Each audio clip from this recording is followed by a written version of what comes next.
कुछ समय पहले एक प्रतापी राजा था। उसके दरबार में एक बार विदेशी व्यक्ति आया। उसने राजा को एक सुंदर पत्थर और उपहार में दिया। राजा उस पत्थर को देखकर काफी खुश हुआ। राजा ने राज्य के महामंत्री को पत्थर दिया और उसे विष्णु जी की मूर्ति बनवाकर उसे मंदिर में स्थापित करने का काम सौंपा। कार्य को पूरा करने के लिए महामंत्री राज्य के सबसे अच्छे मूर्तिकार के पास गया। महामंत्री ने मूर्तिकार को वह पत्थर दिया और कहा, महाराजा मंदिर में भगवान विष्णु की मूर्ति को स्थापित करना चाहते हैं, इसलिए इस पत्थर से विष्णु जी की मूर्ति 7 दिन में तैयार कर राजमहल पहुंचानी होगी। इसके लिए तुम्हें 50 स्वर्ण मुद्राएं मिलेगी। जैसे ही मूर्तिकार ने 50 स्वर्ण मुद्राओं की बात सुनी तो बहुत खुश हुआ। जैसे ही महामंत्री वहां से गए, उसके बाद ही मूर्तिकार ने पत्थर से विष्णु जी की मूर्ति बनाने का कार्य शुरू कर दिया। उसने कुछ औजार निकाले और औजार से एक हथौड़ा था।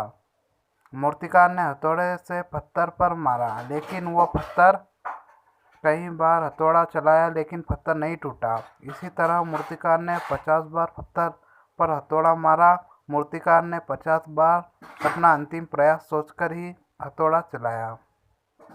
इसके बाद जैसे ही 51वीं बार हथौड़ा चलाने लगा, यह सोचकर उसने अचानक अपना हाथ पीछे कर लिया कि जब यह पत्थर 50 बार में नहीं टूटा तो अब क्या टूटेगा।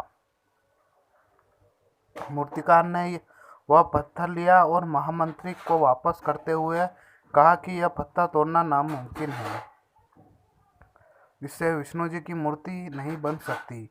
लेकिन महामंत्री को तो राजा का आदेश हर हाल में पूरा करना था। इसके लिए वह अपने गांव के एक साधारण मूर्तिकार के पास गया। उसे वो पत्थर सौंपा और महामंत्री के पास ही गांव के मूर्तिकार ने पत्थर पर हथौड़ा मारा। पत्थर एक बार में ही टूट गया।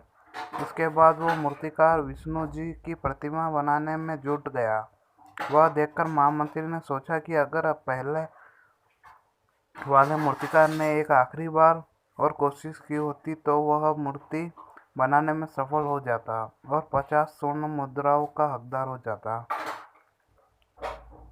इससे यह सीख मिलती है कि कई बार हम प्रयास किए बिना ही हार मान लेते हैं, तो कई बार प्रयास करने पर जब कुछ हाथ नहीं लगता है तो मन महसूस कर रह जाते हैं। ऐसे में इस कहानी से हमें यह सीख मिलती है कि अगर हमें अपने जीवन में सफल होना है तो असफलता प्राप्त करनी है तो बार बार असफल होने के बाद भी प्रयास करना नहीं छोड़ना चाहिए, क्योंकि ऐसा भी हो सकता है कि जिस प्रयास को करने के पहले ही मन मना दे वो हमारा आखिरी प्रयास हो। इसी अंतिम प्रयास से हमें कामयाबी प्राप्त हो।